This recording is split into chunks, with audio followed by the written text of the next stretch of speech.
పెనమలూరు సీటుపై టీడీపీలో ఉత్కంఠ కొనసాగుతోంది. పెనమలూరు సీటుపై టీడీపీ అధిష్టానం ఎటూ తేల్చుకోలేకపోతోంది. ఇప్పటికే ఎంఎస్ బేగ్, దేవినేని ఉమా పేరుతో టీడీపీ హైకమాండ్ ఐవీఆర్ఎస్ నిర్వహించింది. దీంతో బోడే ప్రసాద్ తీవ్ర అభ్యంతరం వ్యక్తం చేస్తున్నారు.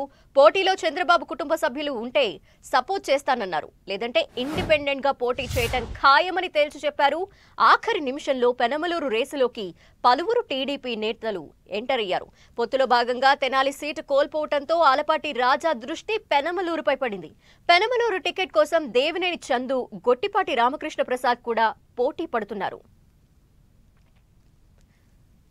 మరింత అదనపు సమాచారం మా ప్రతినిధి రవిచంద్ అడిగి తెలుసుకుందాం. రవిచంద్, ఈ పెనమలూరు సీట్ రేస్ లో అనేక మంది పేర్లు వినిపిస్తున్న నేపథ్యంలో అధిష్టానం ఎప్పటి వరకు ఈ నిర్ణయం తీసుకునే కనిపిస్తోంది? ధనలక్ష్మి, టీడీపీలో పెనమలూరు వ్యవహారం కొలిక్కి రాలేదని చెప్పుకోవచ్చు. ఎందుకంటే ఉమ్మడి కృష్ణా జిల్లాలో 2 సీట్లను పెండింగ్లో పెట్టింది.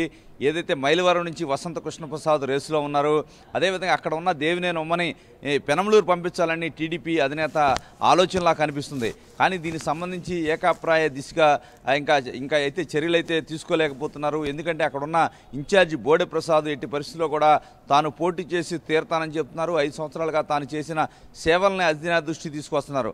పార్టీ మాత్రం ఇక్కడ మైనారిటీ కోటాలో ఎంఎస్ బేగ్ పేరు కూడా ఇక్కడ రంగంలో తీసుకొచ్చింది. ఐవీఆర్ఎస్ కూడా నిర్వహించారు. దేవినేని ఉమ్మ పేరుతో కూడా ఐవీఆర్ఎస్ నిర్వహించారు.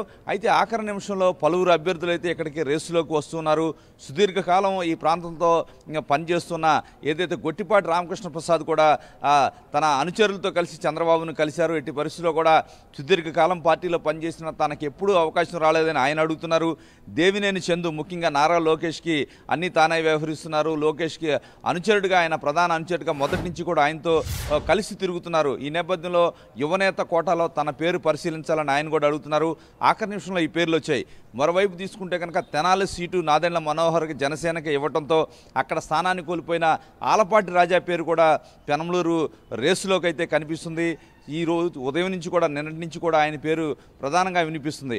మొత్తానికి పెనమలూరు వ్యవహారం పట్ల పార్టీ అధిష్టానం వరకు ఎటూ తేల్చుకోలేని పరిస్థితి కనిపిస్తుంది. ఎందుకంటే దాదాపు అన్ని సీట్లను ప్రకటించారు.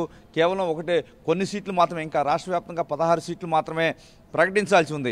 ఈ నేపథ్యంలో ఉన్న సీట్లకి డిమాండ్ అయితే పెరిగిపోతుంది. సీట్లు రాని నేతలంతా కూడా ఆ సీట్లపై కన్నేసి ఏదైతే తమ వ్యవహారాలు అయితే చేస్తున్నారు. మరోవైపు ఇక్కడ ప్రధానంగా చూసుకోవాల్సింది దేవినేని ఉమా మాత్రం పెనమలూరుపై పెద్ద ఆసక్తి చూపకుండా మైలవరమే కావాలని గట్టిగా పట్టుబడుతున్నారు.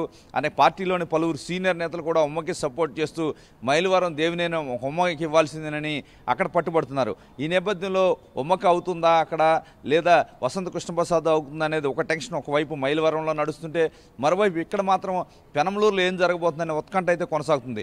ఎందుకంటే బోడే ప్రసాద్ కూడా గత 2 రోజుల నుంచి తన ప్రయత్నాలు అయితే ముమ్మరం చేశారు. గట్టిగా మాట్లాడుతున్నారు. ఏదైనా నందమూరి ఏదైతే చంద్రబాబు కుటుంబ సభ్యులు ఎవరికైనా సరే ఖాళీ చేసి ఇస్తా, కానీ వేరే ఎవరొచ్చినా ససేమిరా నేను కోఆపరేట్ చేయను, ఇండిపెండెంట్గా పోటీ చేస్తానని కరాఖండిగా చెప్తున్న పరిస్థితి. ఈ నేపథ్యంలో పెనమలూరు నియోజకవర్గంలోని టీడీపీ కేడర్కి అసలు ఏం జరుగుతుందో తెలియని ఉత్కంఠ అయితే అక్కడ కనిపిస్తుంది. వారంతా కూడా పార్టీ ఎవరికి సీట్ ఇచ్చినా మేము కష్టపడి పనిచేసి గెలిపిస్తామని అయితే స్థానిక కార్యకర్తలు, స్థానిక కేడర్ అయితే చెప్తున్నారు. ఈ నేపథ్యంలో దేవినేని ఉమ్మ కావచ్చు, దేవినేని చందు, దేవినేని కుటుంబం నుంచే 2 రేసులోకి వచ్చారు. మరోవైపు ఆలపాటి రాజా, గొట్టిపాటి రామకృష్ణ ప్రసాద్ కూడా అక్కడ 25-30 సంవత్సరాల నుంచి పార్టీలో పనిచేస్తున్నారు. తనకి ఇంతవరకు ఎటువంటి పదవి అవకాశం రాలేదు. ఎట్టి పరిస్థితుల్లో నాకు ఇవ్వాలని చెప్తున్నారు. అతనికి లోకల్గా కూడా కొంతమంది సపోర్ట్ చేస్తున్నారు. ఈ విధంగా చూసుకుంటే పెనమలూరు వ్యవహారం పార్టీ అధిష్టాన వర్గానికి కొంత తలనొప్పిగా మారింది. ఏమీ తేల్చుకోలేకపోతున్నారు. ఎందుకంటే చంద్రబాబు 22 నుంచి ప్రజల్లోకి వెళ్ళబోతున్నారు. ఈలోపు 21న ఈ లిస్టు 16 మంది, మిగిలిన 16 జాబితాను విడుదల చేయాలని చంద్రబాబు భావిస్తున్నారు. అయితే అన్ని నియోజకవర్గాల కసరత్తు ముందుకు పోతున్నప్పటికీ పెనమలూరు విషయంలో మాత్రం కొంత ముందుకు వెళ్ళలేని పరిస్థితి ఉంది. ఈక్వేషన్స్ అన్నీ కూడా పార్టీ పరిశీలిస్తుంది. ఆఖరి నిమిషంలో ఐవీఆర్ఎస్ సర్వేలు నిర్వహిస్తున్నారు. అయితే బోడే ప్రసాద్ని ఏ విధంగా కంట్రోల్ చేయాలని కూడా పార్టీ ఆలోచన చేస్తుంది. ఎందుకంటే ఇప్పుడు మనకు అందుతున్న సమాచారం ప్రకారం బోడే ప్రసాద్ని కొంత రేసు నుంచి పక్కన పెట్టినట్టే కనిపిస్తుంది. గొట్టిపాటి, అదేవిధంగా దేవినేని చందు, దేవినేని ఉమా, ఆలపాటి రాజా, వీరిలో ఎవరు ఈ సీటును దక్కించుకుంటారో అనే చర్చ పార్టీలో జరుగుతుంది. ఉత్కంఠగా అయితే పెనమలూరు నియోజకవర్గ టీడీపీ కేడర్ ఎదురు చూస్తుంది. పార్టీ అధినేత కూడా 1-2 రోజుల్లో దీనిపై ఒక క్లారిటీ ఇచ్చే అవకాశం ఉంది. ధనలక్ష్మి.